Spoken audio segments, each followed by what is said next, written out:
meninas têm um sacerdócio na igreja. Os negros não terem recebido o sacerdócio não é problema. O problema é por que os brancos não receberam antes.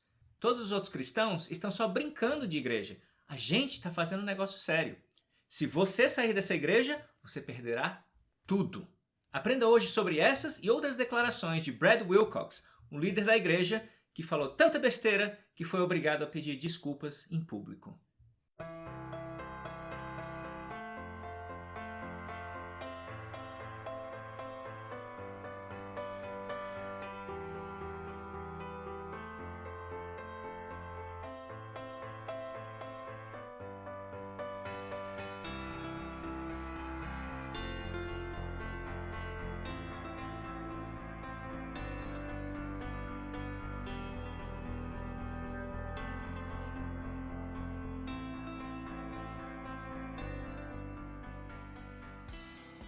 Olá, bem-vindo ao canal Mormonismo Sem Censura, onde nós estamos aqui para conversar com você sobre a história, a doutrina e práticas da Igreja de Jesus Cristo dos Santos dos Últimos Dias.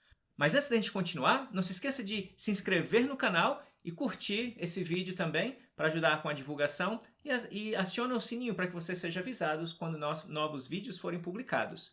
Também, se você precisar de apoio nessa fase de aprender sobre a história da igreja, nós temos o grupo no Facebook chamado Mormonismo Sem Censura, onde temos mais de 1.300 pessoas que já estão descobrindo toda essa verdade, se apoiam e falam sobre como é a vida depois do mormonismo. Enfim, é um grupo de apoio se você estiver procurando por isso na sua vida. E também nos siga no Instagram, Mormonismo Sem Censura. Se você é um membro fiel da igreja, está feliz lá e prefere duvidar das suas dúvidas, esse vídeo não é para você. Existem outros canais que vão fortalecer a sua fé na igreja. Tem o Mais Fé, o Fé Mormon, o site da igreja, mas não o Mormonismo Sem Censura, tá bom? Considere-se avisado. Então, o vídeo de hoje vai ser algo bem diferente. Sem script, sem nada, muita fonte de pesquisa, nada disso. Tem um assunto que está bombando nas redes sociais, aqui o pessoal que mora em Utah, em Idaho, que é um serão que foi feito por um membro da presidência dos rapazes geral da igreja, o Brad Wilcox, em 3 estacas em Utah. E ele falou um bocado de besteira lá. E a gente vai comentar um pouco sobre isso aqui.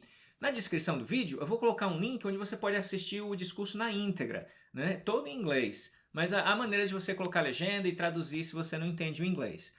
Então, várias pessoas nos contactaram pedindo que nós traduzíssemos o discurso dele. Não dá para fazer, é um discurso de quase 1 hora. Então, o que a gente vai fazer aqui, a gente vai só abordar cada tópico e cada tema que ele falou e dar a nossa opinião e o que a gente acha que é um problema em cada um daqueles tópicos. Então, nesse serão, ele começa falando sobre uma mudança no programa da Igreja para os Jovens, que não vai ter mais o EFY, né, que era um programa de um acampamento de carnaval como a gente faz no Brasil. Eles fazem aqui no verão e era patrocinado pela BYU. Mas a partir de agora, a BYU não está mais envolvida, a igreja tomou de conta, né, disso e vai chamar FSY, que é para o vigor da juventude praticamente, né, se traduzido, For the Strength of the Youth. E aí ele incentiva os jovens todos a irem e tal, e ele falou uma coisa muito interessante que retrata exatamente qual é a política da igreja, né, com relação a prioridades, tá bom? Então, eu lembro muito tempo atrás, quando era bispo ainda, né, houve um discurso do presidente Hinckley, né, onde ele colocava as prioridades. Né? A prioridade primeiro vem Deus, depois a família, depois a igreja e assim por diante. Né? Quando na verdade, né, na prática, o que acontece na igreja não é bem isso. Né? A prioridade primeira é a igreja. Né? Então, o que o Brad Wilcox ensina para esses jovens, e mantenha em mente, né, que esse discurso, tudo que a gente vai falar aqui, ele está falando para jovens de 12 a 17 anos, né? Que são os jovens dos rapazes e das moças, num estágio de formação da vida deles, altamente impressionáveis e que praticamente idolatram esses homens, né? Na sua autoridade e na sua posição como líderes da igreja. Então ele falou para esses jovens o seguinte, né? Faça tudo o que você puder fazer, nem que você tenha que andar por cima de ferro e fogo, ele disse, né? Literalmente. Mesmo que você tenha que deixar de participar da sua reunião anual de família, que é uma tradição americana, né, fazer o encontro de família anual, mesmo que você tenha que não ir para a reunião de sua família, vá para esse encontro do FSY. Né? Ou seja, essa é algo que vai sendo incutido desde uma tenra idade, né, nos jovens e nos líderes da igreja. Né? Quantas vezes eu deixei de ir para reuniões da minha família porque eu tinha reuniões na igreja no domingo? Né? Então, a igreja é realmente o centro da vida de um membro da igreja, desde ali de jovenzinho, tá bom? E aí ele continua falando um pouco mais, quando ele fala sobre... ele tem um trecho do discurso dele que ele começa a falar de um problema que está acontecendo com todas as religiões, né? No cristianismo especialmente, que as pessoas estão saindo das igrejas, tá? O mundo está se secularizando mais, né? Aí ele fala o seguinte, né? Mas a nossa igreja está se saindo muito melhor do que as outras, né? Essa coisa das pessoas estar saindo da igreja é bobagem, né? Sempre as pessoas saíram da igreja. Na minha época e hoje não tem diferença nenhuma, né? Estavam saindo na mesma quantidade, o que é uma mentira enorme, né? Não é à toa que a igreja parou de publicar nas conferências gerais as estatísticas, quantas estacas estão sendo criadas, quantas alas, quantos membros, batismos, tudo aquilo, né? Agora é feito separado, guardadinho lá, pouquíssima gente tem acesso, diferente de quando era antes, até poucos anos atrás, divulgado na conferência geral, né? E tem um motivo muito sério para isso. Existem estudos que o pessoal faz, né, quando vai estudando aqueles números, porque a igreja não divulga mesmo, né? Mas os estudos que estatísticos fizeram, né, é que a quantidade de pessoas se batizando está diminuindo e de quantidade de pessoas deixando a igreja tem aumentado muito, com certeza. Por isso que você vê tanto a igreja hoje em dia falando sobre isso, né? Fica no barco Sião, não sai. E o irmão Wilcox, ele, em cada tópico que ele aborda nesse discurso, ele fala, se você sair da igreja, você vai perder tudo. Né? E a gente vai falar um pouquinho mais sobre isso em detalhe. Né? Então ele fala assim, né, que a diferença hoje em dia é que as pessoas estão saindo fazendo barulho, né? Saem, criam canais no YouTube, obrigado. Ele falou especialmente TikTok, né? Mas aí tem Instagram e podcasts, etc, né? Então a diferença é só que tá fazendo mais barulho. Aí dá a impressão que tá um monte de gente saindo, né? E que tá mesmo, né? Mas agora as pessoas estão podendo ver mais isso, né? E aí ele ataca, né? Nesse discurso ele vai atacar muito, né, as pessoas que não são da igreja e os que saíram, né? Como vários outros líderes da igreja têm feito recentemente. Então ele vai falar que as pessoas saem da igreja achando que elas estão deixando o fardo pesado, né?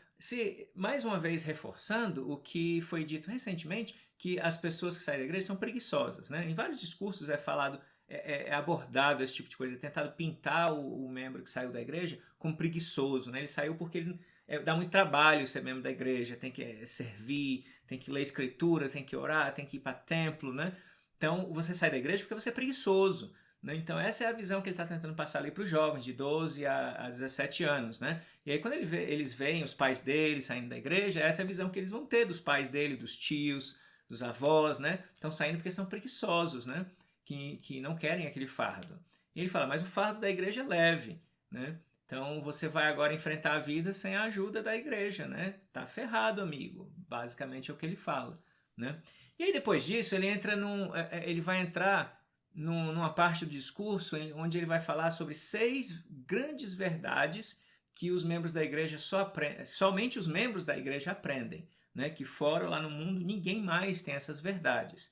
E aí depois disso ele diz uma coisa interessantíssima, tá bom? Então, a gente não está aqui colocando citações literalmente das palavras dele, tá bom? Mas aqui é muito mais a minha interpretação do que ele está falando, tá? Então, ele disse algo que eu entendi o seguinte.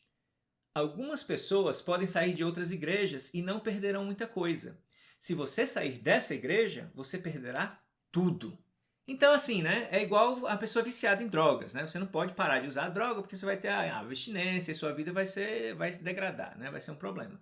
Então, você sai da igreja católica, você não sente um trauma, né? Você sai da igreja presbiteriana, não há trauma. Luterana, não há trauma, né? Você vai ter trauma quando você sai de uma igreja de alta demanda, como o mormonismo. Quando você sai do Testemunho de Jeová, você tem um trauma. Então, tudo que você conseguir encontrar na internet, onde tem canais ou grupos de apoio para ex-membros de alguma coisa, você já sabe que aquilo ali é porque aquela instituição em si é uma instituição problemática, né, e controladora. Né? Então, não é à toa que ele diz isso. Ele diz isso como se fosse um ponto positivo para a igreja. Né? Na verdade, eu vejo como um ponto negativo.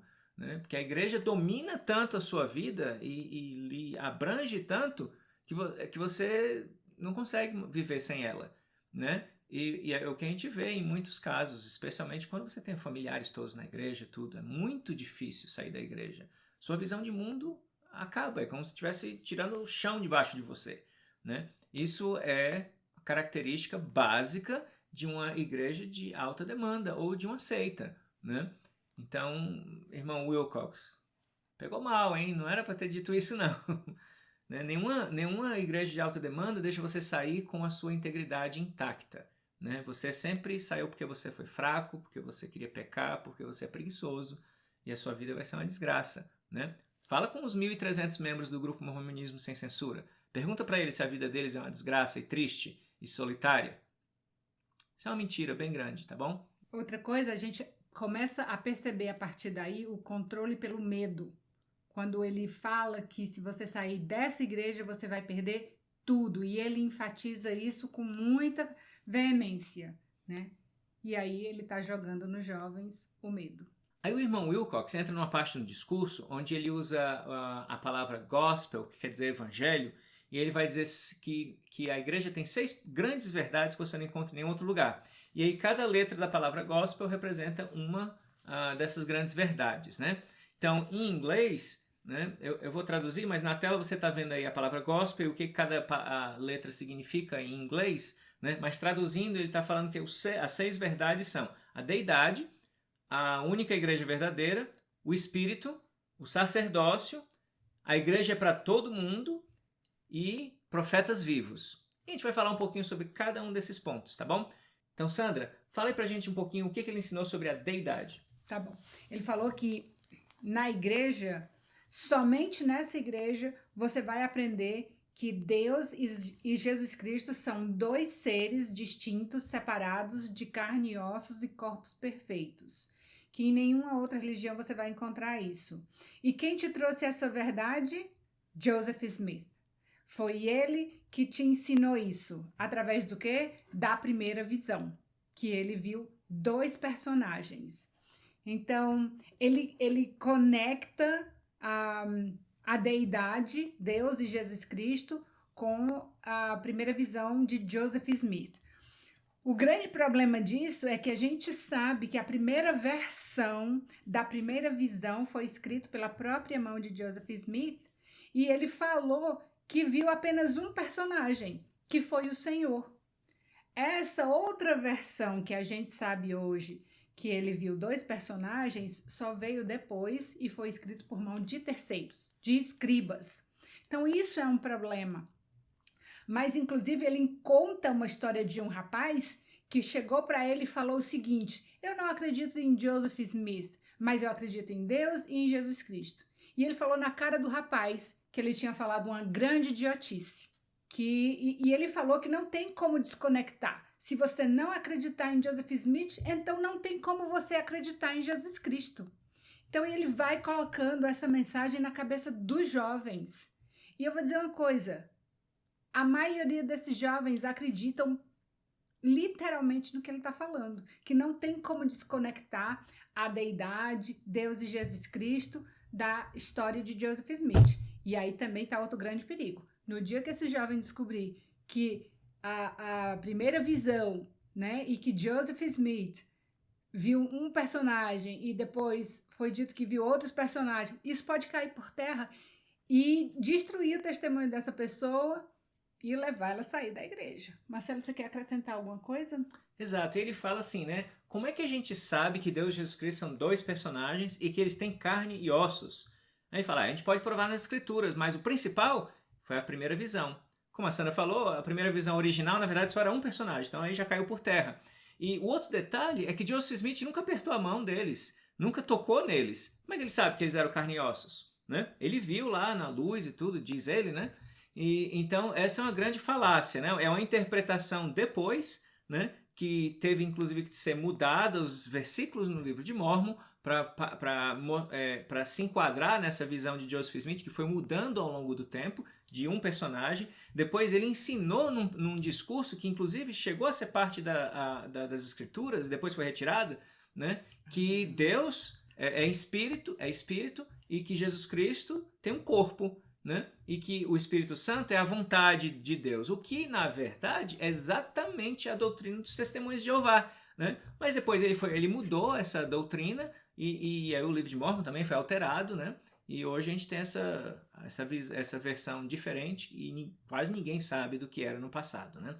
Gente, os cristãos, de um modo geral, que não são membros da igreja, eles não acreditam que Deus e Jesus Cristo são dois personagens. Primeiro, eles não acreditam que eles têm carne e ossos, são, né, pessoas com corpo tangível, apenas Jesus Cristo. Bom, eu não entendo a Trindade e a deidade dos outros cristãos, mas para eles isso é um absurdo. Mas para a igreja, para os líderes da igreja, isso é contado como uma forma assim muito positiva. Só nós temos isso.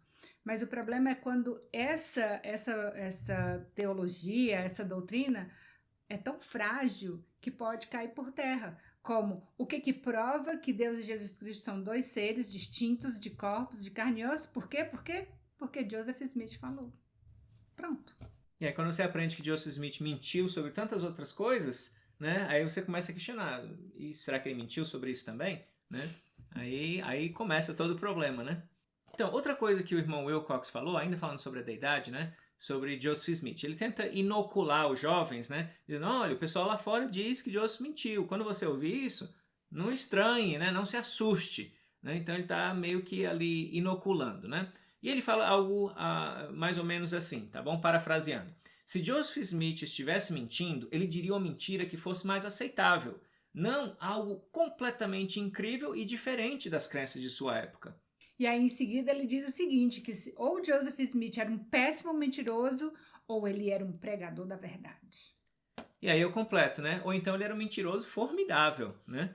E convincente, tá bom? Então ele dá um exemplo assim, né? Se você você chega na escola e não trouxe o seu dever de casa, você não vai dizer uma coisa incrível, mirabolante, que um ET levou o seu dever de casa, né? Você vai dizer que o cachorro comeu, ou foi na máquina de lavar, né? Com a minha roupa.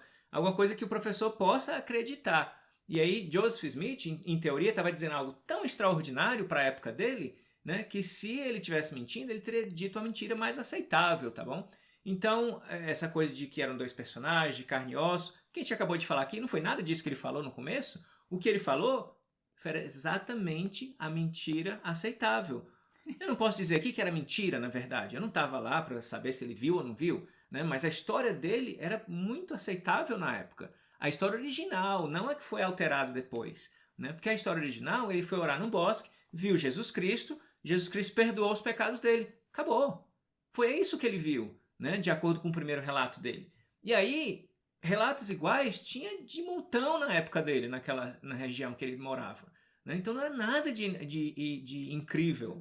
Essa história toda de que ele contou para um pastor e as perseguições começaram desde quando ele era criança, não existe nenhum registro histórico sobre isso. Os jornais e os perseguidores da igreja nunca criticaram isso. Isso era um prato cheio se ele estivesse contando essa história. O pessoal tirar sarro dele. Nos jornais, panfletos da época que eram anti-mormons, nada disso é falado. Os membros da igreja não ficaram sabendo de primeira visão por muitos anos. Né? Então toda essa história aí de perseguição, de uma história incrível e diferente, na verdade as provas históricas não suportam isso. Então, Marcelo, essa foi a primeira verdade que ele disse, que só a igreja mormon tem. Qual é a próxima verdade? A próxima verdade ele falou sobre a igreja é a única igreja verdadeira, the only true church. Então ele fala o seguinte, parafraseando.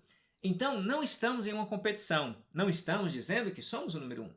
Estamos dizendo que somos a única, em espírito de convite, não de competição. Nós temos o piano completo. As outras igrejas passam a vida inteira tocando chopsticks. Pra quem não sabe, chopsticks é aquela musiquinha, né? Tan, tan, tan, taranana, tan, tan, tan. Você precisa só de 8 teclas, né, pra tocar. Então ele tá dizendo que o piano das outras igrejas é aquela pianinho de criança, né?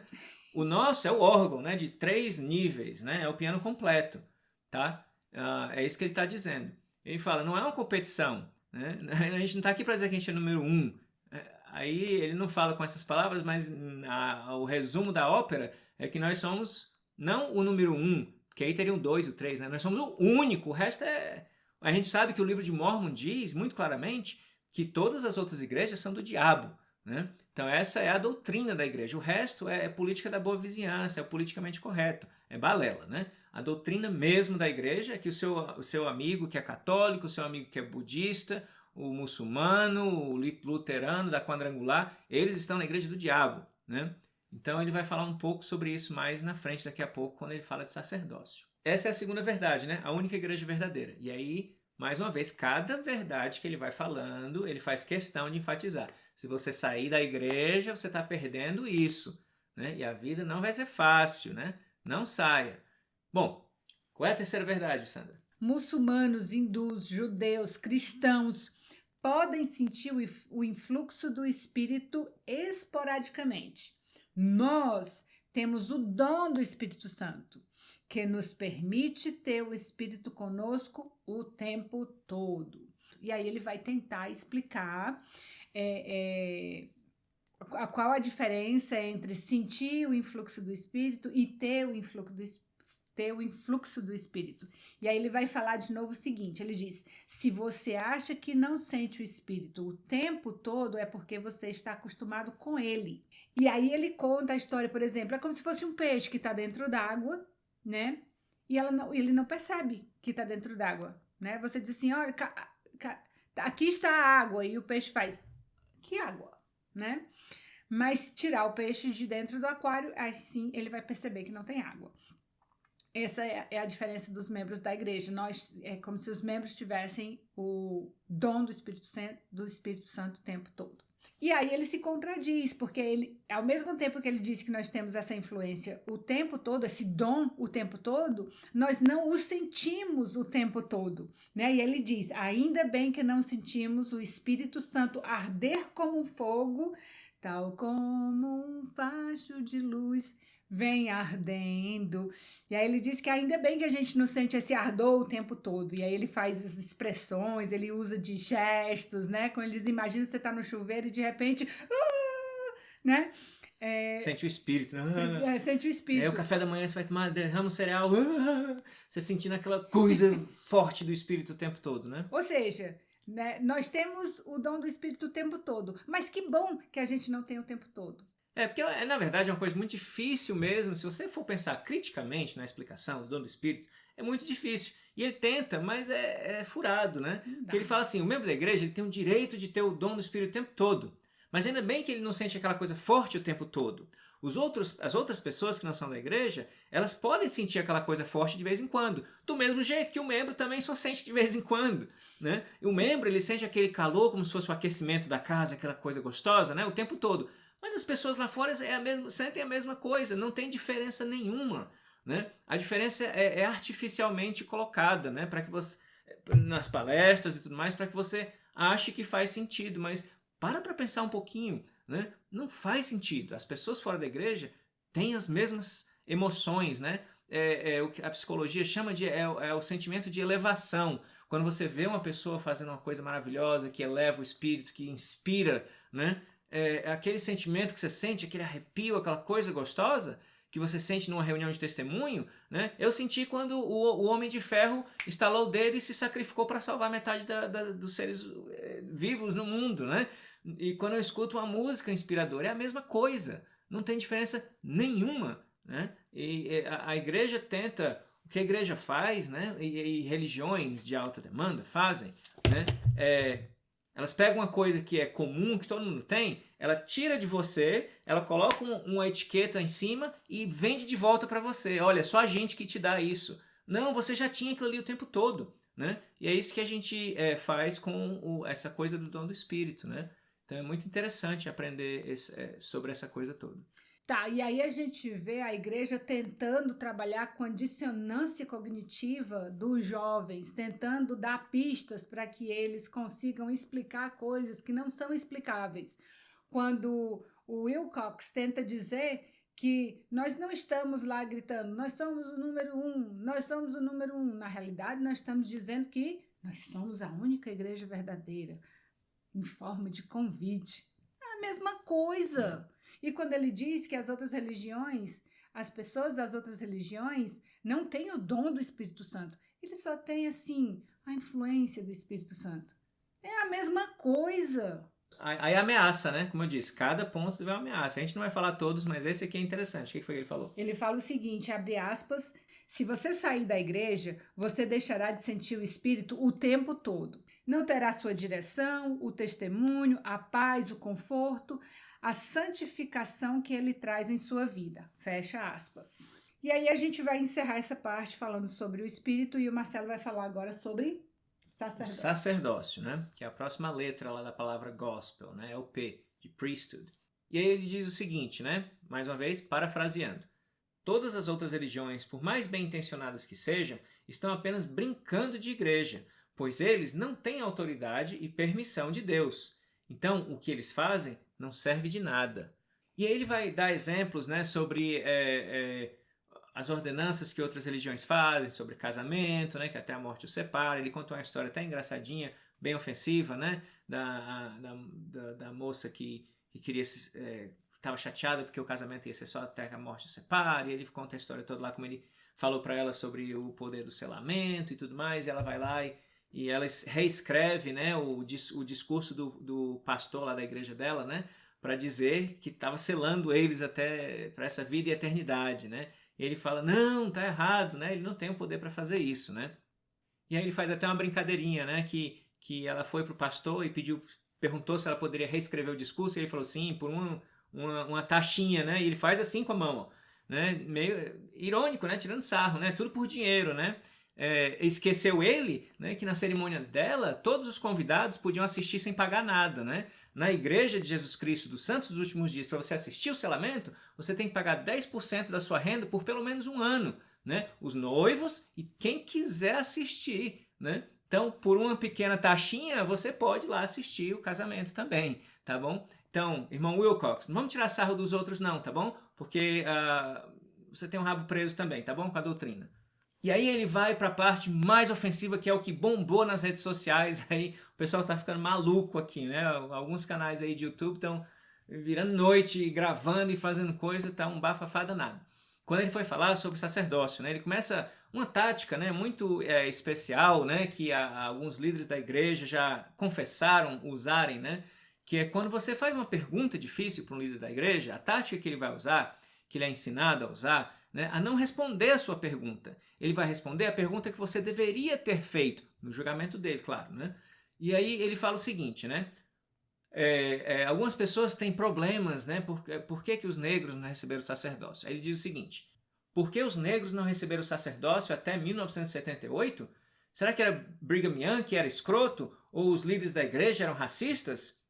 Essas perguntas estão erradas. O que realmente deveríamos nos perguntar é por que os brancos e outras raças tiveram que esperar até 1829.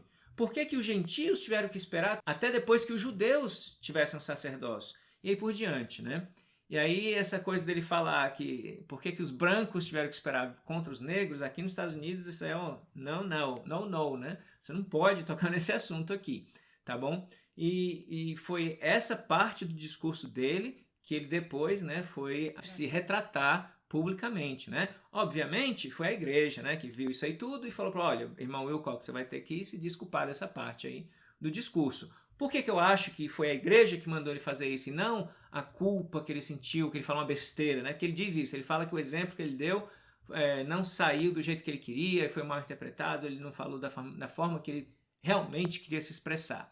O que não é verdade, né? Porque ele já vem usando esse mesmo exemplo há vários anos, né? E vazaram vídeos na internet dele usando esse mesmo exemplo pelo menos 2, 3 anos atrás. Então é alguma coisa que ele já vem falando e já vem pensando a respeito. Ele não se arrependeu de ter falado, né? Ele se arrependeu do problema que deu. Até porque a gente não falou no começo, mas esse vídeo, a intenção não era que esse vídeo fosse publicado na internet.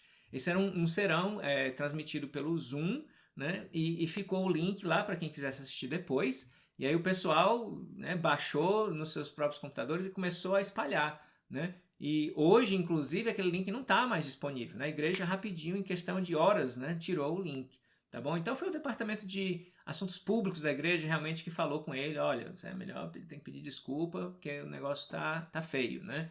Eu não posso provar isso? Não posso, né? Isso é minha opinião, obviamente, tá bom? Mas eu acredito, muito sinceramente, que foi mais ou menos assim que aconteceu. Mas aí eu ouvi a opinião de pessoas negras falando sobre esse assunto, que é como ele colocar, mais uma vez, o negro num patamar de inferioridade. Ora, você está perguntando por que os negros não receberam o sacerdócio, tiveram que esperar por 100 e poucos anos? Os brancos tiveram que esperar tanto mais tempo. Então, sempre assim, ora, nós, os brancos, sofremos muito mais. Por que não perguntar o que foi de ruim para os brancos, né? Os brancos, os outros, né? Os negros inferiores, né? Ou seja, continua sendo pregada a inferioridade da raça negra na igreja. Isso não é uma doutrina, isso não é ensinado nas conferências, isso não tem nos manuais. Gente, isso é ensinado para os jovens nas capelas, por líderes como esse homem, que é uma autoridade geral, digamos assim, ele é conselheiro da primeira, da presidência dos rapazes geral, e aí ele fala, numa conferência daquela, tem bispos, tem presidente de rapazes, presidente de moças e os jovens ouvindo. E ele aconselha nessa reunião os jovens a multiplicar, a reverberar o que ele está falando. E os líderes vão fazer a mesma coisa, os bispos vão fazer, os presidentes das moças e dos rapazes e os próprios jovens. E aí começa a história de que quando os membros da igreja, às vezes quando saem e tem coragem de abrir a boca e dizer o que é que está errado, vem os outros tentarem defender, dizer, não, mas isso não é doutrina, não tem nos manuais, não é ensinado assim. É ensinado, sim, por líderes como o Elder Wilcox. E aí depois ele vai falar, né? Olha, e essa coisa das meninas, né? Por que as mulheres não têm um sacerdócio? Por que isso? Né? Então ele vai mais uma vez, né? Tentando inocular, né? Os jovens, olha, quando o jovem ouvir alguém criticando isso, eu vi que vocês aí que têm raiva da igreja criticam isso mesmo, mas o irmão Wilcox já me explicou como é que é. Pronto, aí nem dá ouvidos, né? Porque você tem a falar. Essa é a tática, né? O que foi que ele falou sobre as moças, Sandra? Tá, então eu vou parafrasear o que ele falou. Ele diz o seguinte: meninas, vocês servem com a autoridade do sacerdócio, com as bênçãos do sacerdócio. Você vai ao templo e é investida com o poder do sacerdócio, veste as roupas do sacerdócio. Sua vida emana o sacerdócio. Em seguida, ele fala a história da filha dele, brincando de igreja, e ele fala que fica nervoso quando vê a filha abençoando o sacramento. Por que ele fica nervoso ao ver a filha abençoando o sacramento? Qual o problema de uma garota abençoar o sacramento? Não pode alimentar, né? Senão vai virar uma subversiva, vai querer o sacerdócio. O pessoal aí no Brasil não sabe, mas existe um movimento aqui em Utah, né, sobre Ordain Women, né, que é para dar o sacerdócio para as mulheres, né? Elas já fizeram protestos, tinha a Kate Kelly, que não é mais tão envolvida, mas ela estava lá na frente disso. E por conta disso, né, a igreja não admite, obviamente, mas por conta disso, né, mudaram até as ordenanças no templo, né? Hoje a mulher não faz mais o convênio de ouvir o marido, né? Ela faz um convênio diretamente com Deus, né? Não é mais através do marido como era antes, né? Uma mudança sutil, mas uma grande vitória, né, para as feministas. Mas enfim, ele fala uma grande falácia, mentira na verdade, né? Que as mulheres têm um sacerdócio, ele faz um blá blá blá danado para explicar isso, né? Ele fala, o que as mulheres não têm são as chaves do sacerdócio e a ordenação do sacerdócio, né?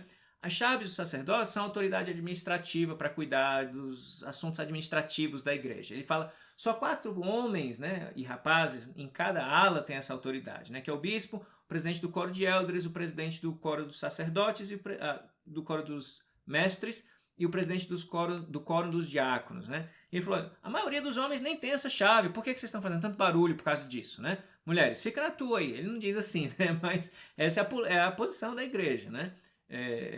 No fundo, né? Claro que a gente só fala de uma forma mais bonitinha, né? Para ninguém ficar com raiva. E aí depois ele fala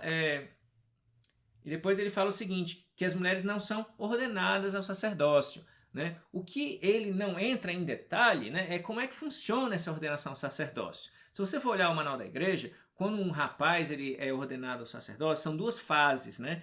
Ele recebe o sacerdócio e então é ordenado a um ofício dentro do sacerdócio, mestre, diácono, sacerdote, enfim. E aí ele fala uma inverdade de que as moças têm o sacerdócio. Não é verdade isso, né? É porque ela não recebe sacerdócio, tá bom? Mas o que isso tem a ver na verdade, tá bom? Ele fala, as mulheres não precisam, né? Porque elas são tão especiais, elas podem... Nenhum homem pode entrar no templo sem ter o sacerdócio. E a mulher é privilegiada porque ela entra no templo sem precisar de sacerdócio. Mas ela não tem direito a ser o cabeça de uma ala. né? Ela está participando de certas reuniões da igreja, as mais seletas ela não pode ir, tá? Que é o comitê executivo da ala, enfim. Ela nunca tem a última palavra, ela nunca pode ser o chefe da ala, tá bom? Em casa, o marido é o cabeça, porque ele tem um sacerdócio. A mulher, ela deve obediência a ele, desde que ele siga o exemplo de Cristo. Mas ela é secundária, tá bom? Se você olhar como é a estatística de discurso na igreja, quase 400 minutos na última conferência geral da igreja foram homens falando. Só 40 minutos foram as mulheres. Uhum. A primeira vez na história da igreja que uma mulher ofereceu uma oração na conferência geral foi em 2013. Só o quê? 9 anos atrás. 2013. Até então, mulheres não poderiam oferecer oração na conferência. Não poderiam, não. Nunca tiveram esse privilégio, né? Então, não é a coisa de, olha, você está querendo uma coisa que não precisa, né? Não. É a igualdade. É isso que as mulheres estão lutando. As mulheres não estão lutando fazendo barulho para ter ofício, para ter chave. Não. As mulheres estão querendo igualdade, né? Para que elas possam ter uma voz à mesma altura das dos homens, como está acontecendo na sociedade. Como aconteceu há 50 anos atrás, quando os negros receberam o sacerdócio, né? Finalmente, a explicação que eles davam na época era a seguinte: é uma bênção você, negrinho, não ter o sacerdócio. Nós, branquinhos, fazemos todo o trabalho. Olha como a gente se sacrifica por você. E você só curte as bênçãos. Né? Claro, você não pode abençoar seu filho, batizar ele, você não pode entrar no templo e receber as ordenanças para poder ser salvo na eternidade, exaltado, né? Mas besteira, né? Por que esse barulho todo, né? E é a mesma falácia que era usada quando as mulheres estavam tentando ter direito pelo voto e participar da política, que os homens diziam, vocês não precisam participar da política, nem precisam votar, nós vamos fazer esse sacrifício. Então, a igreja tenta vender essa mesma ideia. Olha, vocês não precisam ter esse sacrifício de ter que tomar decisão, de estar numa liderança de uma ala, ou ter que estar conferindo uma reunião, ou ser presidente da igreja. Vocês não precisam disso, tá? Nós vamos ter esse fardo. Você já tem toda a influência, né? A gente pode batizar vocês. Tudo que uma mulher faz na igreja, ela tem que estar sobre a orientação, os olhares, a aprovação de um homem. Você falou uma palavra-chave, aprovação. Uma mulher na igreja não pode fazer nada sem a aprovação de um homem, de um portador de sacerdócio, né? Uhum. Então, o próximo tópico é... O evangelho é para todos. E aí ele está dizendo que esse tópico é uma coisa que só tem na Igreja de Jesus Cristo dos Santos dos Últimos Dias. Será? Ele fala o seguinte: a igreja é a única que oferece a oportunidade a todos que recebem as ordenanças essenciais, mesmo aqueles que morreram sem ter tido a oportunidade. Então, primeira coisa, eles acreditam que é a única igreja verdadeira, que a doutrina da igreja mórmon é a única e verdadeira de Jesus Cristo e que o templo tem todas as ordenanças essenciais para voltar à presença de Deus. E se você não recebeu em vida nessa terra, não se preocupa, ele vai batizar quando você morrer, e aí você vai ter a oportunidade de ver Deus. Ou seja, é para todos, mesmo os mortos. Que justiça seja feita, né? Eu acho essa proposta muito melhor do que a dos católicos, tá bom? Que se você morre sem batismo, você está ferrado, né? Então, seu filho nasceu e viveu 2, 3 dias, você não teve tempo de batizar, perdeu. Né? E eu acho que tem outras igrejas que ensinam isso também. Inclusive, foi um dos motivos porque Joseph Smith foi atrás de criar essa doutrina, ou recebê-la, né, por inspiração. Né? Porque o irmão mais velho dele, Alvin Smith, morreu antes de Joseph organizar a igreja. Então, Alvin não foi batizado. Né? E na cerimônia do velório dele, né, o pastor lá da igreja, eu acho que era metodista, mas eu não tenho certeza, ele deixou bem claro na cerimônia do velório do coitado, né, falou para a família que a alma do Alvin estava perdida, né? E aí Joseph criou toda essa doutrina, batismo pelos mortos. Tem um versículo na Bíblia que não tem nada a ver, né? Que ele usa como justificativa. E aí, mas, de um ponto de vista lógico, eu acho uma proposta interessante. Agora, o seguinte, né? Eu andei hoje perguntando nas redes sociais, né? Que eu não conheço a doutrina de outras religiões cristãs, né? E me foi informado que muitas religiões cristãs acredito que não tem problema nenhum você morrer sem o batismo. O batismo é só um simbolismo de você se afiliar àquela congregação, àquela igreja, né, para você fazer parte dela, como uma carteirinha do clube, né? Mas o importante mesmo para você conseguir a salvação é o seu renascimento espiritual. É você nascer de novo espiritualmente, Cristo, né? Como eles dizem em inglês aqui, é o born again, né? Você nasceu novamente, espiritualmente, não por causa da cerimônia física, né, que foi feita. Então é assim, né?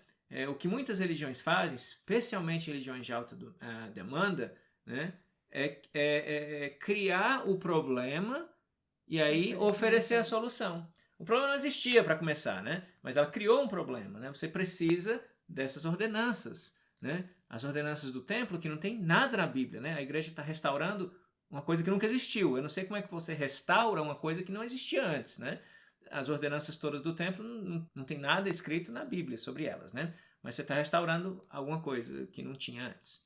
Então, ela cria essa situação de você precisa delas e olha só, e quem é que tem isso? Só eu, tá bom? Então, é assim que funciona, né? E aí a última verdade que ele vai falar no discurso, né, que é a letra L de Gospel, de Living Prophets, que é profetas vivos, ele diz que essa é a única igreja que tem profetas vivos, né? E por causa disso é a única igreja realmente igual à igreja dos tempos antigos, né? Que as igrejas hoje seguem a Bíblia, mas a igreja antigamente não tinha Bíblia. A Bíblia realmente não existia como ela tem hoje, como nós temos hoje um livro, né? Eram ensinamentos dispersos, né? Então, nesse sentido, a nossa é a única igreja que realmente é bíblica, né? E aí ele fala o seguinte, né? Parafraseando: muitos cristãos seguem Jesus Cristo. Nós somos os únicos cristãos nesse planeta que são guiados por Jesus Cristo. Então ele faz uma diferença, né, entre você seguir Jesus Cristo e você ser guiado por Jesus Cristo, né? Então a igreja hoje é a única que é guiada por Jesus Cristo. Por isso que Jesus Cristo guiou Joseph Smith a mentir, né, sobre poligamia, a explorar a inocência de meninas de 14 anos, 15, 16, 17 anos, né? Foi a igreja que estabeleceu a proibição de uma raça inteira receber as bênçãos do sacerdócio, guiado por Jesus Cristo, né? Foi a igreja que mudou as ordenanças do templo, que antigamente você fazia promessa de se matar, mas aí mudou, né, porque não estava mais sendo aceitável pela sociedade. Foi a igreja que proibiu, foi Jesus Cristo, né, que guiou, a única igreja que é guiada por ele, a proibir os filhos de gays se batizarem, mas aí 3 anos depois mudou, né? Foi a única igreja que fez todas essas coisas, né? E aí ele continua falando a seguinte pérola, tá bom? Ele fala assim: se você sair da igreja, dê adeus ao presidente Nelson, L.D. Woodruff, Holland, Christofferson, Anderson, né? E aí eu fico pensando, será que ele está tentando fazer propaganda, o pessoal sair? E aí ele fala o seguinte, né? Eu não sei o que seria da minha vida sem o exemplo deles, sem os ensinamentos deles, sem os testemunhos deles, né? Eu conheço pelo menos 1.300 pessoas no grupo no Facebook, Mormonismo Sem Censura, né, incluindo nós dois, que não temos mais nenhum desses homens, e eu sei muito bem o que fazer da minha vida, né? Pessoas que encontraram inspiração e encontraram exemplos, né, para inspirarem as suas vidas em centenas de outras fontes, né?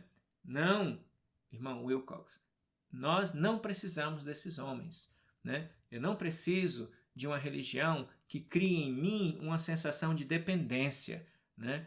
Toda instituição saudável que se preze, ela quer treinar você para que você possa sair dela e conquistar o mundo. Uma família saudável é assim, né? A nossa filha daqui a pouco está ganhando o mundo aí, ela vai para a faculdade e eu não quero jamais criar nela dependência, não, você tem que ficar aqui embaixo da asinha do papai e da mamãe, não.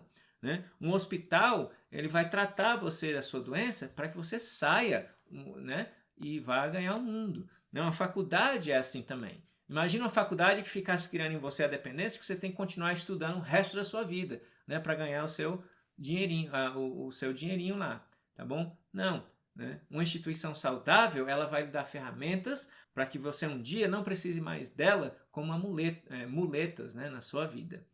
Essa seria o propósito de uma instituição saudável. E a gente vê que a igreja ela não quer fazer isso. E deixa um estigma muito grande das pessoas que saem, né?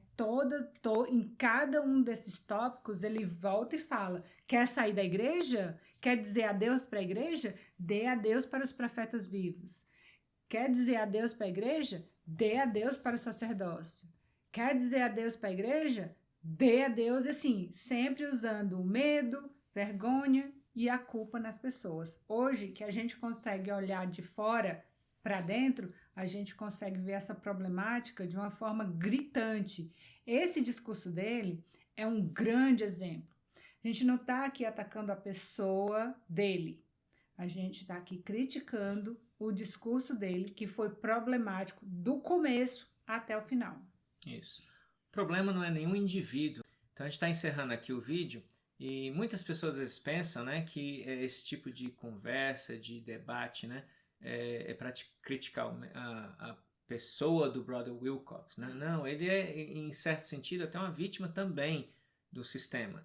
Seu familiar, o seu amigo que está na igreja, né, ele é uma pessoa boa, uma pessoa maravilhosa. Né? Ela está sendo alimentada teorias e doutrinas e dogmas prejudiciais que funcionam para algumas pessoas. Tem pessoas que se saírem da igreja, a vida vai ser uma desgraça, porque ela realmente a igreja conseguiu, né, criar esse cordão umbilical, essa dependência, né, naquela pessoa.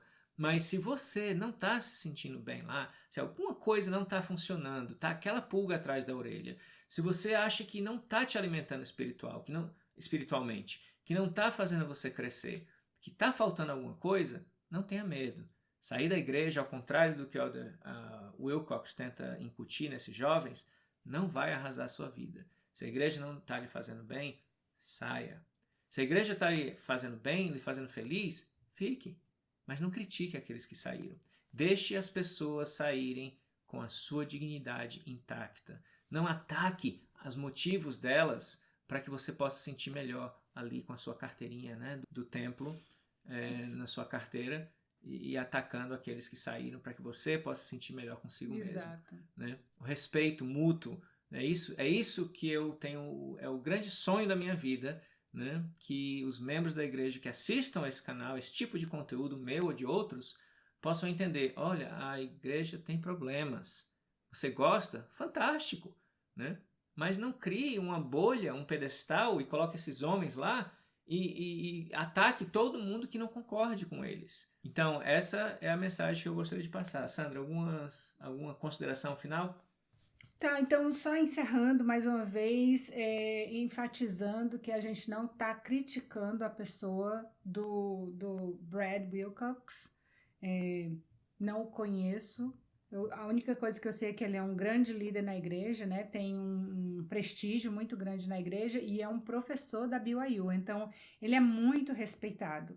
E pelo discurso dele, a gente vê que é uma pessoa que tem muita habilidade em discursar, em lidar com jovens, então ele parece ser realmente muito bom no que ele faz. Eu acredito na dignidade dele, de que seja uma boa pessoa, um bom pai. Não sei se eu acredito que ele possa ser sim, né? A gente apenas está enfatizando a problemática do discurso dele, das coisas que a igreja ensina sem ensinar. Está ensinando, está dentro da capela sendo ensinado para jovens e líderes, mas não está no manual, não está na conferência geral e pode ser rebatido no final, entendeu? Pode ser rebatido por alguém que diz assim, não, mas a igreja não ensina isso. Ensina sim, tá aí a prova. O link para o vídeo com o discurso completo, a gente vai deixar na descrição desse vídeo. Você pode ir lá, se você entende inglês, a gente não vai traduzir, é muito longo, tá? Mas, de novo, para os nossos amigos, para qualquer pessoa que é membro da igreja que assistiu esse vídeo até o final, parabéns, você está aqui por escolha própria e você está aqui porque você está pesquisando, né? Não fazemos esses vídeos para quem está dentro da igreja e para quem está feliz. A gente está fazendo esse vídeo para você que é curioso, que está investigando, ou que já saiu, ou está em processo de sair. Tá bom?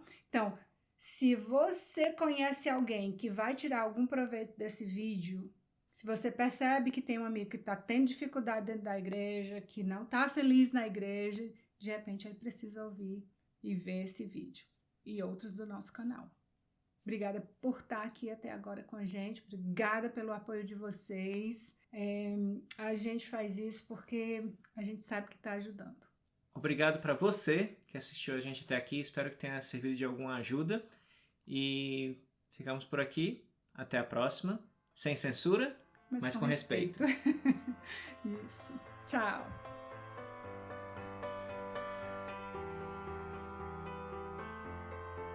Se você gostou desse vídeo, lembre-se de curti-lo, se inscrever no canal e deixar seu comentário abaixo. Para mais vídeos como este, acesse um dos links que aparece na sua tela agora ou visite o canal Mormonismo Sem Censura.